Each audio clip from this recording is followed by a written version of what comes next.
we got the daylight coming in the shop now. This shop door faces to the east.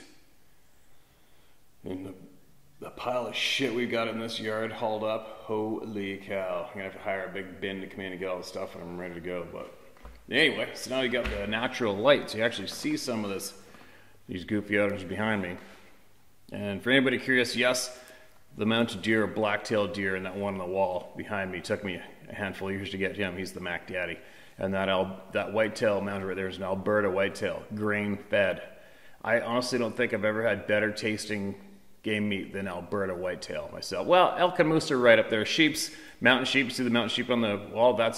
Mountain sheep is the best table fare going, period. I don't know why, it just is. It's like, as an example, you get a moose or your elk, and you bring it home, you want to hang it up in the bushes before it gets made into all the edible portions. And it's rarely can you just go and cut a steak off your fresh kill and camp and start eating it, besides the tenderloin, of course. But the mountain sheep, it doesn't matter. You can take a steak from anywhere instantly and cook it on a fire, and it is absolutely juicy and tender and so good, it's ridiculous. It's the only game meat, as an example, people come over and I'll always send people home with halibut or salmon or moose or elk or whatever. And as an example of how hard it is to obtain that sheep meat, people come over and go, man, I hear that mountain sheep's really good. And he's like, yeah, it is, it's really good. I don't share it. It's you only get so much meat off of one of those animals when you harvest it, but it is so good, it's just ridiculous. But anyway, enough of that babbling. Now, I got a lot of shares to do here. I got so many, and I checked the inbox and the email yesterday, and it was off the chart, stacked full. A lot of very intelligent people are sharing a lot of interesting information, not only on this topic, but on many other topics, right? Because it's not a secret. I want to start talking about other topics that need to be talked about because nobody else is. It's amazing. Once you get up to a good audience, you want people to, you just don't understand why people do not talk about what's important. And when you start to realize that on a large scale and you look at, that's for me, I'm at the stage where mainstream media, if I could, I would string them all up. What they are doing to our community, all of the communities today, nonstop, I strongly feel they should be put in jail for a long, long time, including the late night television hosts, all of them. All the mainstream news, all the late night television hosts, the people with the largest numbers. If you really jump back, get out of that bubble and look at what they're doing, you will clearly see that all they are doing is contributing to and promoting divide. Period. It's so easy to see. And then you see the results in our community and the results of how we treat each other today. It is a direct result of what mainstream news and those late night talk show hosts are doing to us nonstop. It's easy to prove. I'm not just going on a mindless, uneducated rant. It's easy for every single one of you to look into that and see what I'm talking about.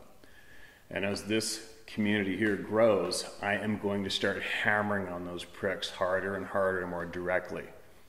And I want to make it clear to the entire population how we're being misled, manipulated, and how our divide, our squabbling amongst each other is being utilized for people to be drunk on money and power. And it creates very shitty communities for us, right? But anyways, I'm babbling. But like I said, when you see, that's how it starts, if your brain functions that way. You see one of these things, and like I said from day one, it's your easiest example to show the people that we are being lied to and misled. This is one of the easiest topic subjects to prove it. We've got what? Hundreds of thousands of people that are seeing these all around the globe.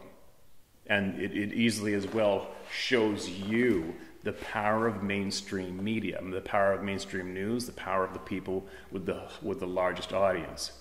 As long as those people are all under instruction and control and keep us focused on various narratives, it's very easy for truths such as this one and many other ones to just get swept underneath the carpet and kept there. There's nothing you can do about it.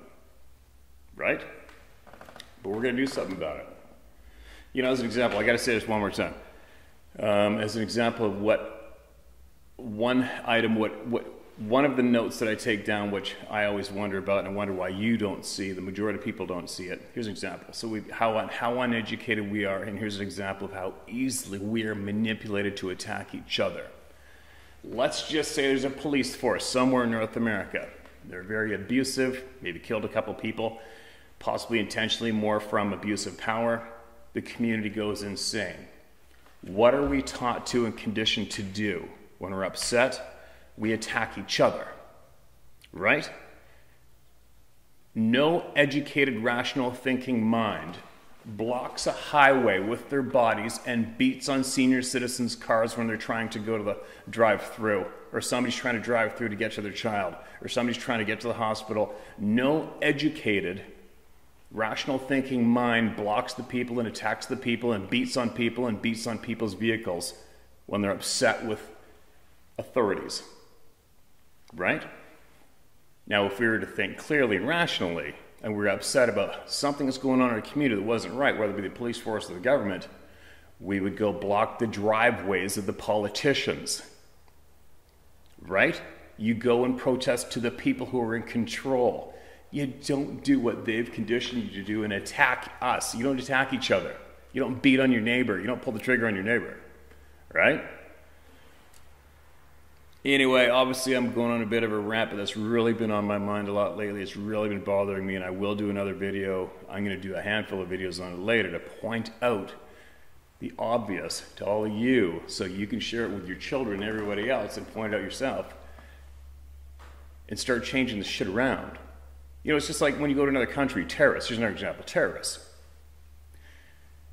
Foreign countries send their troops to another country, annihilate them, shoot them, occupy them. People fight back, they're called a terrorist. People are pissed off, so they blow up innocent people. The terrorists blow up innocent people, right? They kill the people, they terrorize the people. How come the terrorists don't blow up the politicians' houses? Right? How come the terrorists don't attack the people who are in control? They never do. It's always attacking the people. The terrorists attack the people attack the people. The people don't believe the people discredit the people. But none of you are going after the pricks who are conditioning to do that. Nobody's going after the mainstream news people. Nobody's going after the late night television hosts. No one's going after the government who controls the armies that go over and annihilate the people. Nobody's protesting in politicians' yards. That's why nothing changes. That's why everything's getting worse. Politicians need comfort. When politicians get uncomfortable, shit changes, right? As long as we're fighting amongst each other, not believing each other, attacking each other online, the pricks who control your thoughts and your emotions, they just sit there and keep reaping the benefits, right? Anyway, there's been a little of my coffee-loaded rant for the day.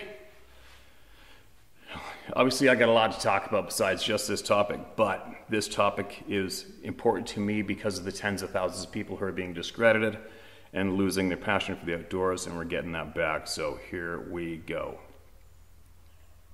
We're sharing everybody's voice. Give the people their voice back, their respect, and we get stronger, which is going on, right? The little people and a word of warning. All right. Good afternoon, sir. After hearing the account from your video this morning about the little people, it brought to mind the story I've heard from my grandmother, a Hunkpapa Lakota, and Mr. Ash, an Ojibwe elder. We've heard from Mr. Ash before and enjoyed hearing.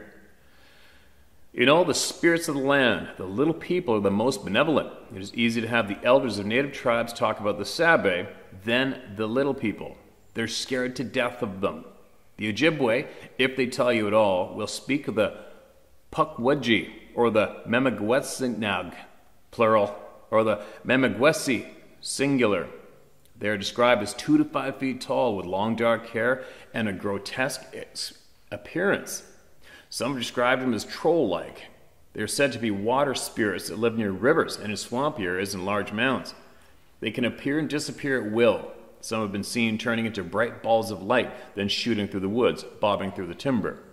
They can be invisible and walk alongside you as you travel through their area. They They also have the ability to mesmerize people and animals with their stare. They are known as tricksters who will steal food, menace unwanted travelers through their land, and it's been told they can start fires. There are many Ojibwe stories of them attacking and killing the Anishinaabe. They are known to show themselves to children and holy men, but anyone showing respect toward them with tobacco and other gifts, it's said they will help you and let anyone see them. The elders said at one time the Anishinaabe lived in peace with the Memiwesawag, but over the centuries, the Memiwesawag and the Pukwudgie became benevolent and dangerous. The elders also would tell you never to follow a ball of light or whistle in the woods at night. The children of the tribes are taught this as soon as they are big enough to play outside and to never play outside after dark.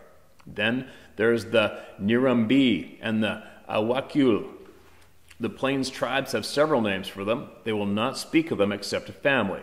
The Lakota call them, roughly translated as devils.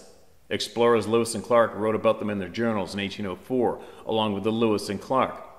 10 other men came across a spirit mound near Vermilion and Missouri River. Meriwether Lewis wrote the little people were devils. They stood 18 inches to 2 feet tall, and their heads were large and odd-shaped. They carried long arrows, and according to their size, were spears. Meriwether also wrote how the native people would never go near the spirit mound because of the Nirumbi's ability to mesmerize the people with shimmering light. The person mesmerized would never be seen again. The Wichiyena Lakota have told a story that's over 250 years old about a group of 350 warriors who came near this spirit mound during the night, and nearly all the warriors were killed, and those that survived were maimed and crippled for the rest of their lives. Wow.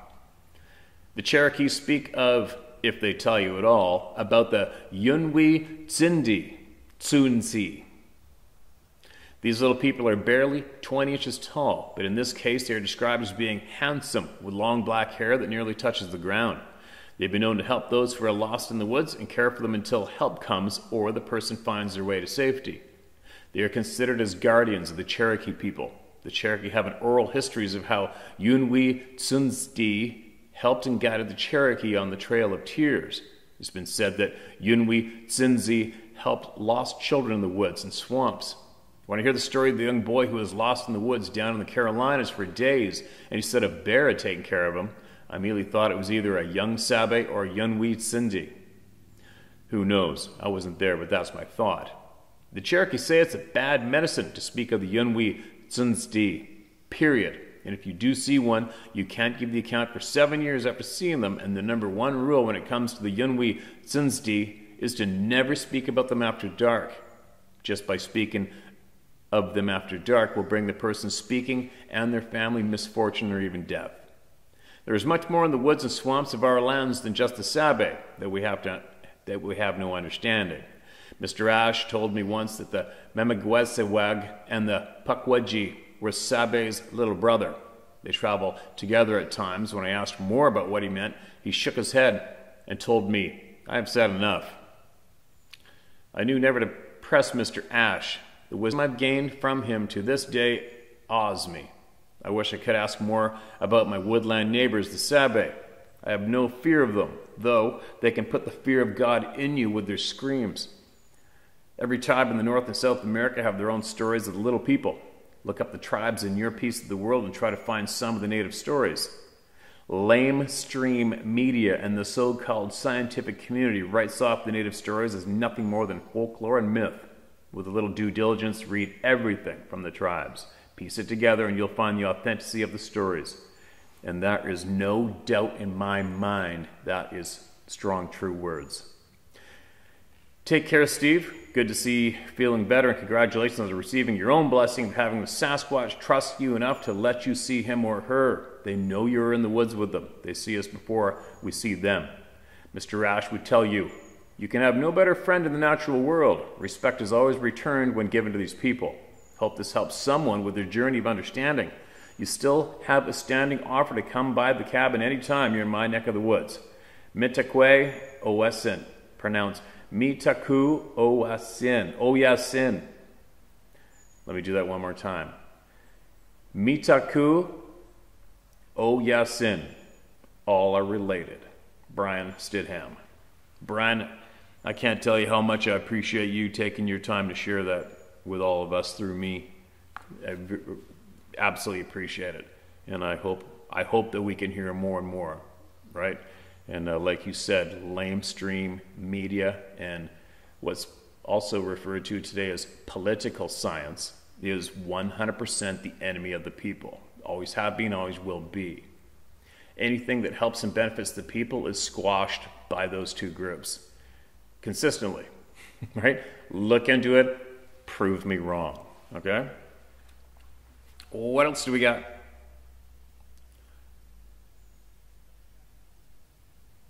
Okay, where are we? I'm still back in the June folder trying to find...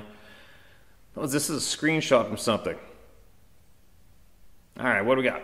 I might have read this, might have not. It's not marked red. All right, hey Steve, this is a screenshot from a comment, I think, on YouTube. Hey Steve, I was on an SOG team in Central America 40 years ago, and I've seen one of these beings before.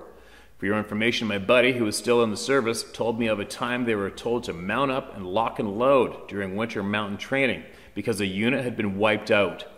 What wiped out that unit was not human, but something that was not part of the mission. My buddy said that they were sent on a seek and destroy mission, and they did. I'm sorry for being so vague, but some things need not be elaborated on due to military security. Enough said, stay safe and continue the great work you're doing. Richard Becerra. Richard, I know your name. You sent us some interesting emails from Africa, I believe. Remember that? I think you told us that story of those rebels that were being pursued by the good guys, and they held up in a swamp, and something killed a whole bunch of them. They disappeared, and a couple basically ran to you guys for security. But anyways, if you send me something like this, Richard, you can't be so vague. I mean, why bother sharing it, right? You just told us some amazing things that possibly went down, and then you end with some things need not be elaborated on. I think everything needs to be elaborated on. I think the people deserve to know everything. I don't believe that there's any groups or people of authority that deserve to know more than the people. It's all about us, man. We need to elaborate on everything. Thanks again for sending that in. And please send more, Richard, okay? I absolutely appreciate it when you share the people through me, man. I appreciate it big time. Battleground Earth. Hi, Steve. I've come across the YouTube channel and truly appreciate what you do. If you're looking for some truth, I have a big dose for you. Bingo. I'm all over it. Right now, the Earth is a battleground between truth and lies, good and evil, and whether humans will become a race of slaves or free themselves from the clutches of human cabal. No doubt. A cabal that is under the direct influence of what people have referred to as satanic forces, the forces of evil, or what people biblically describe as the archons, if you understand that term. There's been various labels throughout history, and I have direct proof of this. I've sat with what I call the gods of chaos, which I'll get into. First, a little history. Previously, the cabal remained in the background, pulling the strings of society from their dark places. They've shaped their history through the wars and economic control and social engineering, and they're good at it. But right now, the cockroaches are scurrying out from under the fridge. They've put all their eggs into the COVID basket, and this is the last generation of what we may consider to be free human beings, although that is even a stretch under this all-encompassing global government. But make no mistake, humanity is at the end stages of a war. The problem is, half of the population has no idea we are at war, and the other half may think there's something wrong, but they're not entirely sure what to do about it. However, I can tell you that right here and now, it's a fight or die. Now for the direct experience part of this, and this requires a little bit of my personal background. I was raised by two alcoholics, a suicidally depressed father who had been abused by a Catholic priest, and an alcoholic mother who was in and out of mental institutions when I was growing up. Oh, that's a sad story, man. My whole life has been a struggle to get out from underneath the insanity of that upbringing, which eventually led me to the Peruvian jungle, sitting with Amazonian shamans drinking a brew called ayahuasca. Not sure if you've heard about it. Yes, I've heard about it a lot. Haven't done it, but I've heard a lot about it. Western science is discovering this powerful psychedelic medicine. Dr. Gaber, Mate, a world-renowned Canadian addiction specialist, was using it to cure East Side Vancouver Skid Row addicts from heroin and cocaine addictions. Wow. They would often give up the drug of choice in one sitting with no detox required. Wow. That's how powerful and healing this brew is. But ayahuasca being a psychedelic, and with the medical establishment being what it is, Mate was threatened with his medical license for daring to actually cure addicts, and he's eventually drummed out of Canada. Those dirty bastards. Ayahuasca opens up the spiritual dimension, and people under its influence interact directly with the ayahuasca spirit. She heals and teaches. The Amazonian Indians used ayahuasca to master their jungle environment, and they had abilities such as night hunting in the darkest jungle that we in the West would consider to be supernatural. Long story short, as I'm undertaking my own healing with this powerful psychedelic brew, I would be shown things in the spiritual dimension. On one occasion, I had a very civilized chat with what I called the gods of chaos. I won't get into that because that's another story altogether. However, this is the spiritual influence of the global cabal that right now wants to destroy humanity. This is the spiritual influence of the eugenicists, the globalists, the people that are mass transforming humanity and that want to reduce the human population to 500 million people as per United Nations Agenda 21. The gods of chaos are the great dominators, the bringers of lies and deception to this earth. Some of the globalists do understand this very clearly, but most of the super wealthy are just useful idiots who buy into the idea of making money for money's sake, where the hoarding of wealth is the end goal.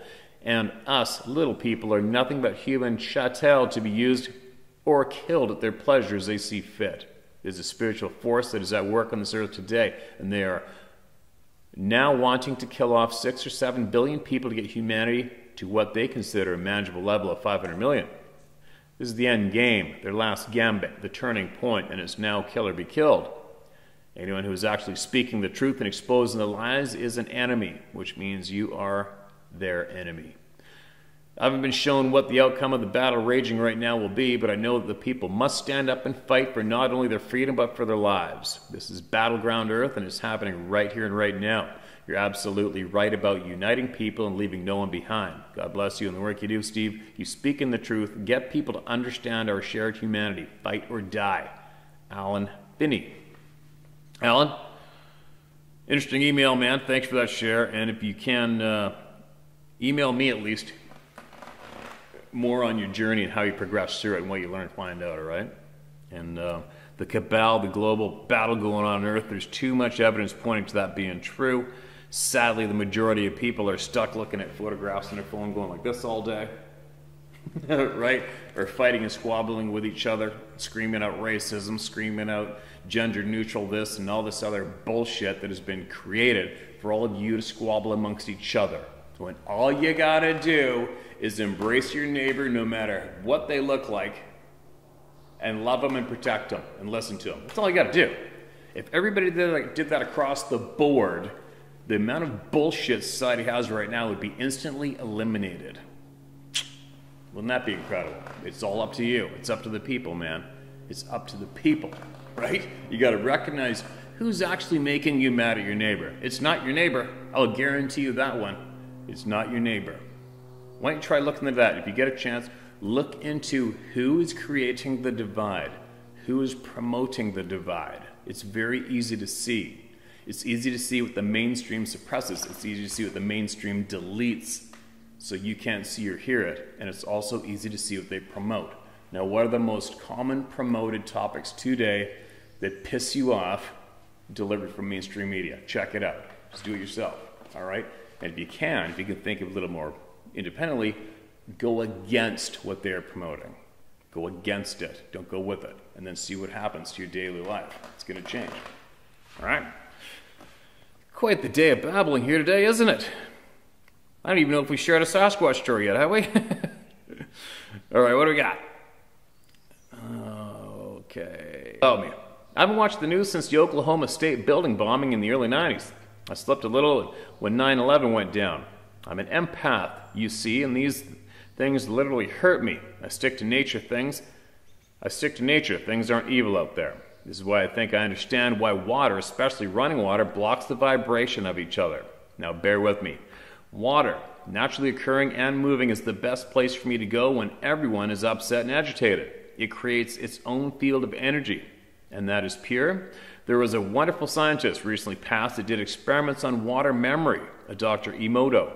Some seriously interesting stuff.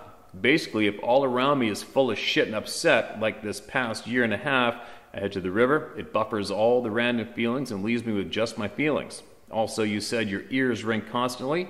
Man, sorry. My reason for bringing this up is a gentleman named Mr. Rick Simpson. He has a documentary out for a long while now called Run from the Cure.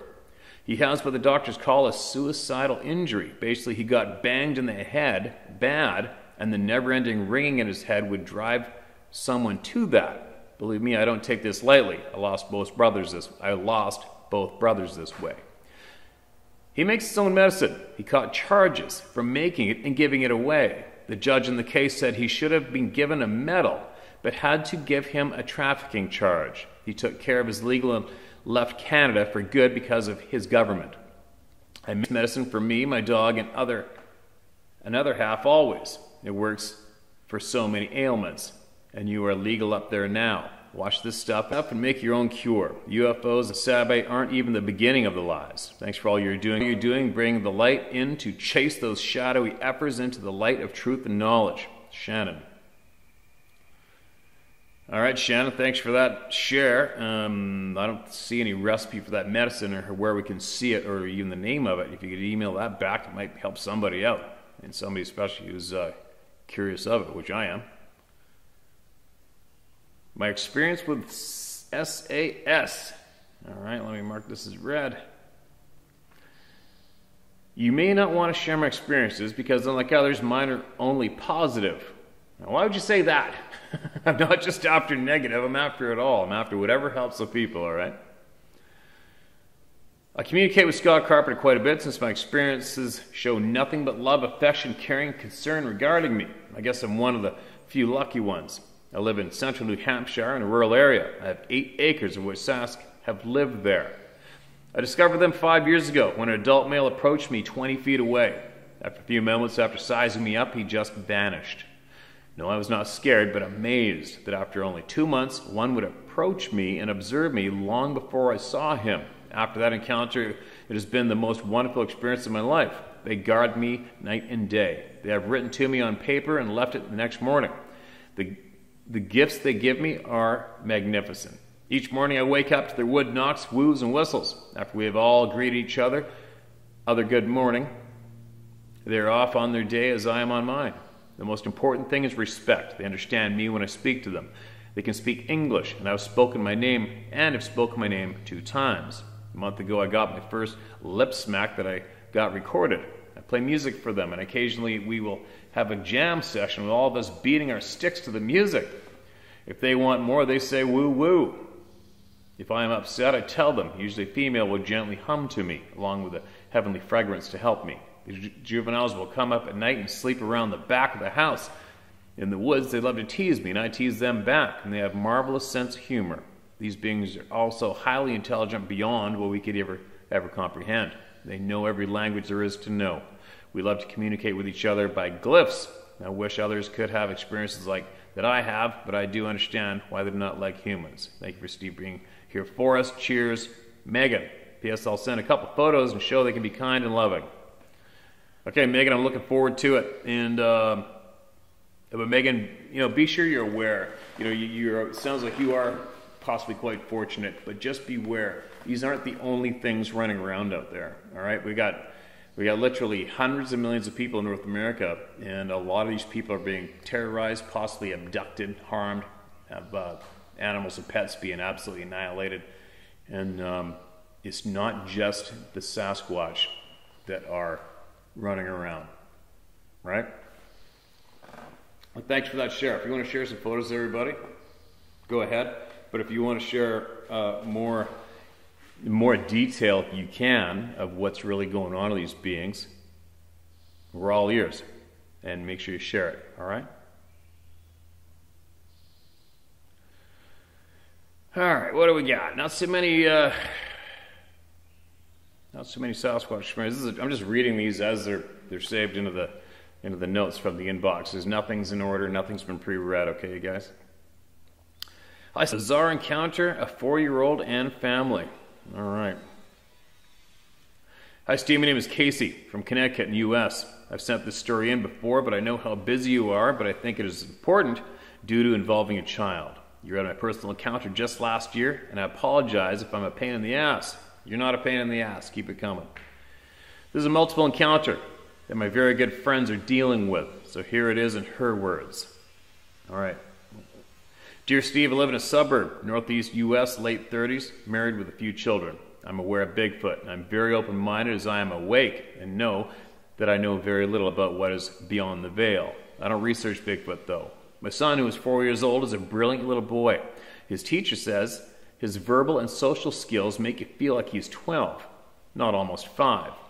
We chose to delay his vaccine schedule and give him the minimum required by state for school, so he has a total of 3 shots out of about 32 he would have since birth. 32? He's quite intuitive. Some are his nature. Although we live far from an Amish lifestyle, God is frequently discussed in our home and we pray daily. Joe is so cute. He chooses playing with the little army men and dirt or wrestling and playing ball with the dog over screen time. I don't know how we lucked out with these kids, but we did. Pretty average middle-class family. Number 1, a few weeks ago, my 4-year-old Joe at 3 a.m. laughing, giggling, almost in a fit of laughter. I sat up and then a moment later he quieted down and went back to sleep. Number 2, the next morning when I asked him what was so funny in his dream, he said Bigfoot came to him and was being silly. And she asked me for a watermelon, saying it was for a baby. I said, what do you mean she asked? He said, yeah, she asked. She just put the idea in my head.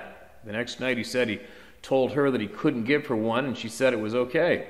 Casey came over a week or so later and left a watermelon out on the nature path about a quarter-mile away from us in an area in a stream and hiking trail near home. Sort of it as an offering, honoring what my son says he heard. A test that may sound silly, but why not, right? I think living in this world with a sense of wonder and mystery is essential to having a good life, staying childlike but not childish. Number 3, the night we left the watermelon, Joe woke up in the night. He hadn't since the giggling incident and said, still in his daze of sleep, stop tickling me, playfully laughing, and then he went back to sleep. At that very moment, our Labrador Retriever, who is a wonderful alert dog, didn't go crazy barking but stood on my bed at attention and perked his ears up as he does when an animal's around. After that, for about a whole hour, he prowled the house, slowly walking and smelling corners and windows. Unusual behavior for him before or since. Number 4. A few minutes later, after the dog started making his rounds, my husband and I were startled by clearly hearing what sounded like an altercation between a low, deep, nonverbal guttural voice and what sounded almost like a female voice saying, "Get your hands off of me." The voice shouted that 3 times, but not like a real human voice. We thought, maybe the neighbors are fighting and we should call the police. Unlikely, since they are very elderly and this would be illogical, uncharacteristic. My husband jumped out of bed and turned the light on and everything immediately stopped. Number 5. The next morning, my husband took the dog out. When he came back in, he said, "You and Joe had fun lining up the dog sticks, huh?" Our dog chews on these logs, larger than sticks, smaller than a log, and I have left a pile outside, about 10 to 15. I was confused. "What do you mean?" I asked him. He said that he cleaned up the pile of logs that were laid in a circle, end to end, about 10 to 12 logs forming a circle right outside our window, which happens to be where we heard the fighting female voice come from the night my son said, "Stop tickling me."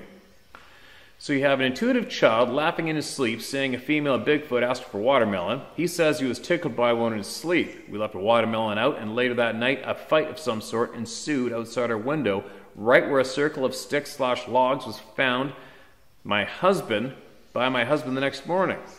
I know my kids in the coming and going from the house, and the security alarm was on. No one snuck out and made a circle out of some clearly by none of us.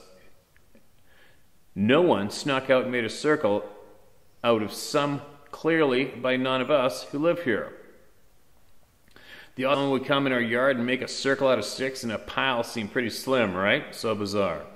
Lastly, and maybe most importantly, we have cameras on our home as part of a security system, and I was so flipping excited to get to the camera to see who made the circle of sticks, except there was a problem. At about 3 a.m., the system makes a crackling noise and stops recording. Then at about 4 a.m., the machine turns back on normally. That freaked me out the most. An hour dark period of tape where there was nothing recorded. And when the tape turned back on, the circle of sticks was there on the corner of the house. On many nights, we hear them screaming or making noises no other animal is capable of making. Even other neighbors are coming out of their houses now to try to see what these sounds are from. It's all true, I swear to God, and attest that these words are really happened. And I'm passing them on to Casey so he can pass them along to his fellow Sabbath enthusiasts to see if you all have any thoughts.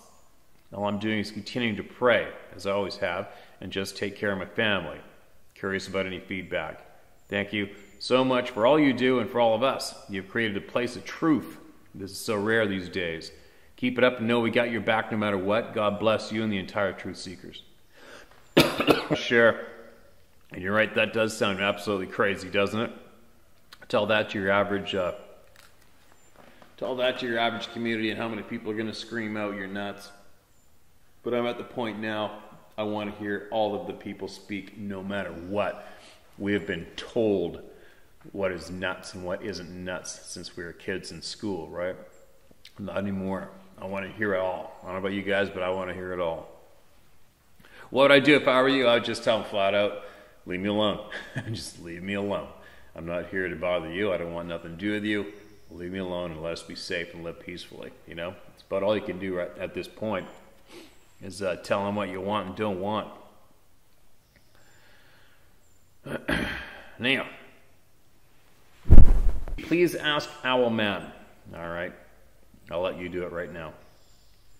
Hi, Steve. Just a quick email request for you to ask Owlman what a proper safe salutation would be towards a Sabbath that you unfortunately find yourself afoul of in his territory or presence. In Green's book, I learned that if you raise your hands above your head and say, rock, rock, loudly, that they will understand that as, hi, I'm here, and leave you alone. And that was spelled R-O-C, R-O-C. Never heard of that myself. Please check with Owlman on that info and request and let us know. Many thanks from all of us for the safe space. Jim from Utica. Okay, Jim, it's out there. Owlman's listening. If he wants to reply, I'm sure he might do it in the comment section below, maybe. I don't know. And that's the first time I ever heard of those two words. But I didn't really follow John Green myself. I read a book of his 20 years ago. That's about it. Things in a sacred manner. Hello, Steve. Thank you for all that you do, for establishing such a site as this, and for being so non-judgmental and sharing all emails regardless of the positions of those sharing. I, like others, offer my condolences for loss of your much-loved Master Macaroni and wish you and Sarah the best in your new home. Thank you for those kind words. I appreciate that.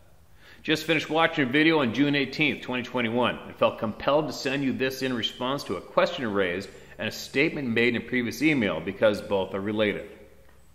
All right.